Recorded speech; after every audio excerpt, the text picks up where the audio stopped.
Assalamualaikum warahmatullahi wabarakatuh. Perkenalkan, nama saya Evi Nurjana dengan NIM 41224231108285 dari manajemen kelas K1 Katapang. Di sini saya akan mempresentasikan hasil laporan magang saya yang dilaksanakan di PT Pos Indonesia Persero Kantor Cabang Soreang dengan judul Optimalisasi Pendistribusian Bantuan Sosial Pangan Cadangan Pangan Pemerintah CBP Bulog melalui PT Pos Indonesia Persero Kantor Cabang Soreang. Dengan periode magang 30 September sampai 28 Desember 2024. Oke, langsung saja ke pembahasan pertama, yaitu latar belakang. Program Bantuan Sosial Pangan merupakan bantuan dalam bentuk non-tunai dari pemerintah yang diberikan kepada keluarga penerima manfaat atau KPM setiap bulannya. Dalam pelaksanaannya, distribusi bantuan sosial pangan melibatkan Perum Bulog sebagai penyedia bahan pangan dan kantor pos sebagai mitra pendistribusian. Kantor pos dengan jaringan yang tersebar luas seluruh Indonesia berperan sebagai salah satu lembaga yang memiliki tugas penting dalam proses distribusi bantuan sosial pangan ini. Kantor Pos Soreang sebagai salah satu cabang turut berperan dalam melaksanakan tugas tersebut di wilayahnya, mengingat banyak penerima manfaat yang tersebar di berbagai daerah. Selanjutnya, poin yang kedua, profil perusahaan. Sejarah PT Pos Indonesia Persero. Kantor pos pertama didirikan di Batavia atau sekarang disebut dengan Jakarta oleh Gubernur Jenderal G.W. Baron van Imhoff pada tanggal 26 Agustus tahun 1746 dengan tujuan untuk menjamin keamanan surat-surat penduduk, terutama bagi mereka yang berdagang dari kantor-kantor di luar Jawa dan bagi mereka yang datang dan pergi ke negeri Belanda. Pos Indonesia telah beberapa kali mengalami perubahan status, mulai dari jawatan PPT, Pos, Telegraf, dan Telepon. Badan usaha yang dipimpin oleh seorang kepala jawatan ini, operasinya tidak bersifat komersial dan fungsinya lebih diarahkan untuk mengadakan pelayanan publik. Perkembangan terus terjadi hingga statusnya menjadi perusahaan negara pos dan telekomunikasi atau PN Postel. Mengamati perkembangan zaman di mana sektor pos dan telekomunikasi berkembang sangat pesat, maka pada tahun 1965 berganti menjadi Perusahaan Negara Pos dan Giro atau PN Pos dan Giro. Pada tahun 1978 berubah menjadi Perum Pos dan Giro yang sejak itu ditegaskan sebagai badan usaha tunggal dalam menyelenggarakan dinas pos dan giro, baik untuk hubungan dalam maupun luar negeri. Selama 17 tahun berstatus Perum, maka pada Juni 1995 berubah menjadi perseroan terbatas dengan nama PT Pos Indonesia Persero.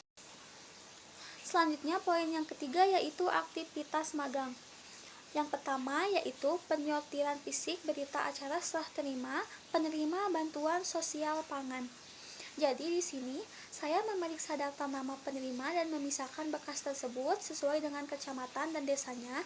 Yang selanjutnya itu kita akan kirimkan atau distribusikan kepada setiap kecamatan dan desanya untuk dibagikan kepada si penerima bantuan sosial pangan ini. Selanjutnya yaitu poin kedua, registrasi dan verifikasi data penerima bantuan sosial pangan. Poin pertama yaitu registrasi, yaitu memeriksa kelengkapan dokumen yang dibawa oleh setiap penerima bantuan sosial pangan meliputi surat undangan, kartu keluarga, KTP yang asli beserta dengan fotokopiannya.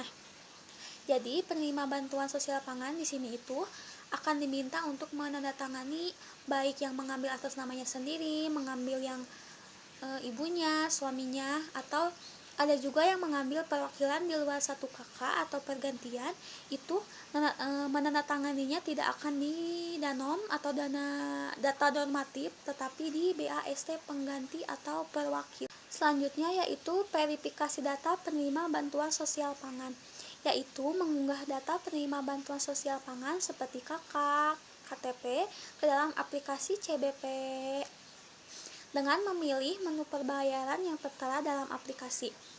foto penerima bantuan sosial pangan yang memegang KTP dan memperlihatkan logo Bulog saat mengunggahnya. Jadi langkah-langkahnya itu seperti: pertama, pilih yang bersangkutan dalam kolom pengambilan ketika penerima yang mengambil atas dirinya sendiri. Yang kedua, pilih suami, istri, atau anak ketika yang mengambil bantuan mewakili satu kakak pada menu di aplikasi PGC. Selanjutnya, poin ketiga, pilih menu perwakilan ketika yang mengambil itu yang mewakili yang bukan satu kakak, dan pilih menu SPTJM ketika yang mengambil itu penggantian. Selanjutnya, poin ketiga, yaitu memastikan kesesuaian pengisian dokumen danom atau data normatif. Jadi, di sini saya itu memastikan setiap penerima menandatangani daftar hardi dengan benar, disamakan dengan sistem di PGCCBP, dan tidak ada kolom yang tidak ditandatangani jika pengambilan dilakukan oleh yang bersangkutan, dan memastikan bahwa pengambilan diwakili oleh yang tidak satu kakak dan penggantian tidak menandatangani di kolom data normatif tetapi di BA perwakilan dan pergantian. Selanjutnya, poin keempat yaitu pembuatan sampel uji petik. Jadi, sampel uji petik ini dilakukan untuk memastikan keakuratan dan kesesuaian data dalam proses pendistribusian bantuan sosial pangan. Sampel uji petik ini diambil dari sebagian penerima yang dipilih secara acak atau berdasarkan kategori tertentu.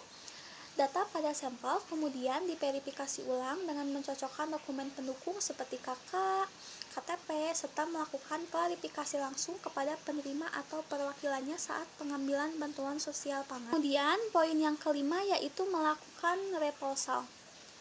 Jadi, setelah dilakukan pembuatan sampel uji petik dan ditemukan adanya data yang tidak sesuai, maka selanjutnya harus dilakukan reposal atau pembalikan proses untuk memperbaiki kesalahan. Reposal dilakukan dengan mencocokkan kembali data penerima di danom dan di sistem PGCCBP untuk memastikan pendistribusian bantuan sosial pangan berjalan dengan lebih akurat dan sesuai dengan prosedur. Selanjutnya, poin yang keenam yaitu mengunggah dokumen penerima bantuan sosial pangan ke sistem e-filing. Jadi ketika sudah memastikan semuanya data itu benar sama antara di danom dan di sistem PGC, maka selanjutnya itu mengunggah dokumen tersebut ke sistem e-filing. Dokumen tersebut akan diunggah ke sistem e-filing untuk memudahkan pengecekan dan verifikasi oleh kantor pusat atau regional. Proses ini memastikan bahwa dokumen yang telah dipindai dapat diakses secara digital untuk dilakukan pengecekan secara cepat dan efisien.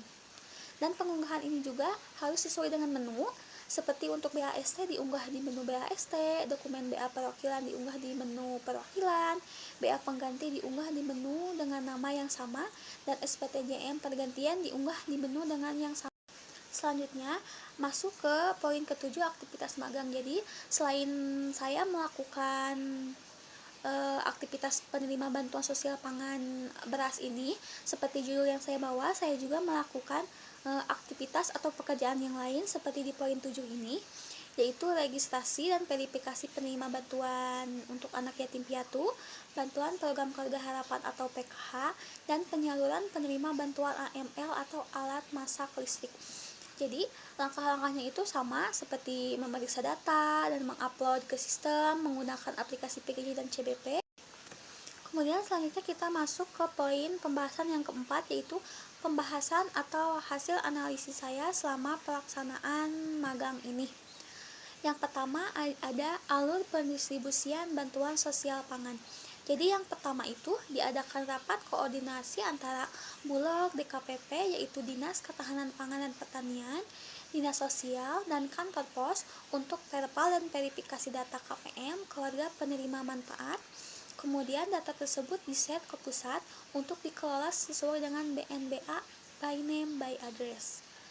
Kemudian yang kedua, pengunduhan danom atau data normatif dan surat undangan penerima bantuan sosial pangan. Yang ketiga, penentuan jadwal dropping beras. Yang keempat, penentuan jadwal penyaluran bantuan sosial pangan. Selanjutnya, registrasi dan memeriksa kelengkapan dan penerima bantuan sosial pangan seperti KK, KTP atau surat undangan seperti dijelaskan tadi di poin yang ketiga itu. Kemudian, verifikasi data yaitu memindai dan mengunggah persyaratan penerima menggunakan aplikasi PGC Kemudian yang kedua yaitu sistem informasi dan pendistribusian bantuan sosial pangan. Jadi, sistem informasi yang digunakan dalam pendistribusian bantuan sosial pangan ini adalah aplikasi PGC CBP. Jadi, aplikasi ini itu dirancang untuk mendukung dan mengoptimalkan proses pendistribusian barang atau produk. Aplikasi PGC Post Giro Cash adalah aplikasi berbasis Android yang dipergunakan untuk menyalurkan bantuan CBP cadangan beras pemerintah ini. Kemudian yang poin ketiga yaitu petunjuk penyaluran pendistribusian bantuan sosial pangan CBP Bulog. Pengambil yang hadir adalah yang bersangkutan sesuai dengan undangan dan danon atau data normatif dan wajib membawa KTP asli.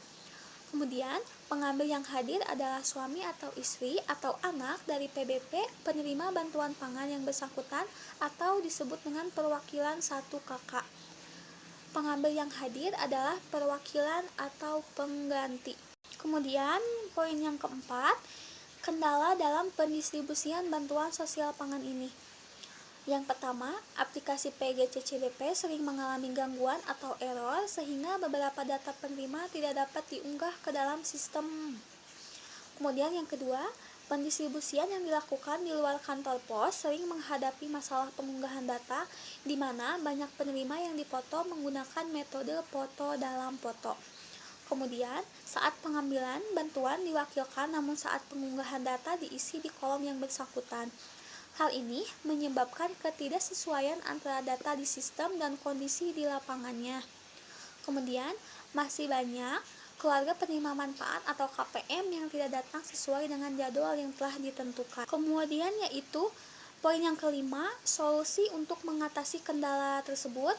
Yang pertama, pengunggahan data dilakukan secara manual pada kondisi tertentu sebagai langkah alternatif ketika aplikasi mengalami gangguan sehingga pendistribusian tetap dapat berjalan. Kemudian, yang kedua, dilakukan foto ulang penerima bantuan secara langsung di lokasi pendistribusian. Kemudian yang ketiga, dilakukan reversal atau pembatalan data yang salah, diikuti dengan perbaikan data dan pengambilan foto ulang bagi penerima bantuan sosial pangan. Kemudian, pihak desa atau instansi terkait perlu meningkatkan penyebaran informasi kepada masyarakat penerima bantuan sosial pangan mengenai jadwal distribusi bantuan secara lebih merata untuk meminimalkan keterlambatan KPM atau keluarga penerima manfaat.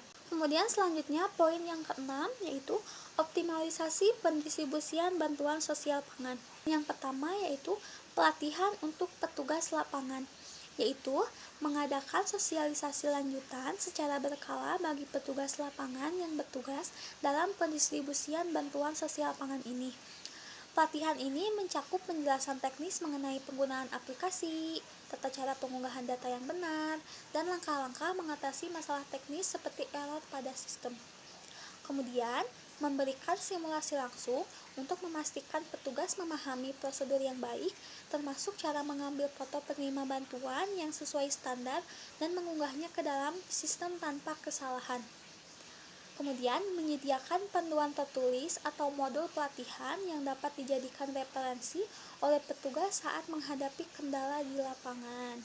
Kemudian, poin yang kedua, sosialisasi dengan pihak desa dan masyarakat, yaitu mengadakan pertemuan rutin dengan pihak desa untuk menjelaskan pentingnya pengelolaan data yang benar dalam pendistribusian bantuan sosial pangan ini. Kemudian, memberikan informasi kepada masyarakat melalui media atau pertemuan langsung tentang prosedur penerima bantuan. Informasi ini meliputi seperti jadwal distribusi, persyaratan dokumen, dan tata cara pengambilan bantuan sosial pangan ini. Kemudian selanjutnya poin yang kelima yaitu kesimpulan dan saran. Yang pertama, kesimpulan. Berdasarkan hasil praktik magang yang dilakukan di PT Pos Indonesia Persero Kantor Cabang Soreang, dapat diperoleh kesimpulan sebagai berikut ini.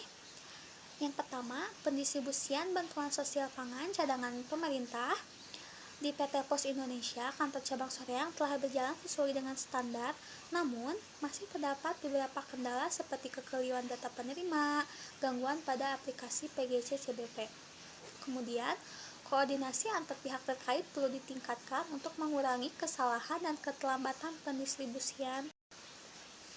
Kemudian, poin yang kedua yaitu saran. Berdasarkan hasil pengamatan, pendistribusian bantuan sosial pangan sudah terbilang baik. Namun, masih terdapat beberapa hal yang penting untuk diperhatikan agar dapat menunjang pekerjaan yang lebih efektif, seperti optimalisasi sistem informasi, pelatihan petugas, peningkatan koordinasi atau instansi, pengawasan dan evaluasi secara berkala. Kemudian, saran untuk tempat magang, peningkatan koordinasi internal dan eksternal untuk memastikan kelancaran distribusi dan meminimalkan kesalahan data.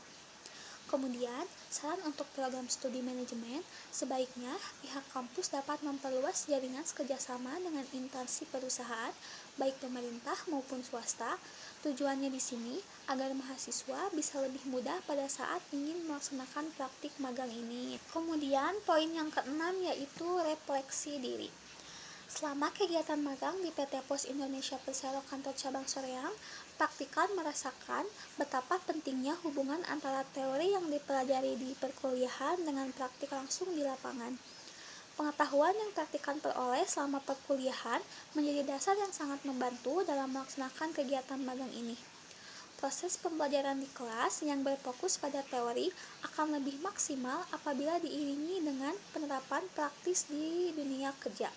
Selanjutnya, praktikan dapat menemukan kunci sukses di mana pentingnya menjalin hubungan dan komunikasi yang baik antara sesama rekan kerja magang dan atasan agar dapat terciptanya lingkungan kerja yang nyaman untuk bekerja.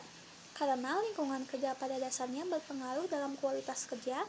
Selain itu, kerja keras juga dapat membantu dalam menentukan cara menghargai setiap hal yang praktikan miliki dan tekad untuk mendapatkan sesuatu yang lebih baik, serta mengajarkan kepada diri praktikan untuk bisa bertanggung jawab atas semua yang praktikan miliki dan tidak miliki pada diri sendiri.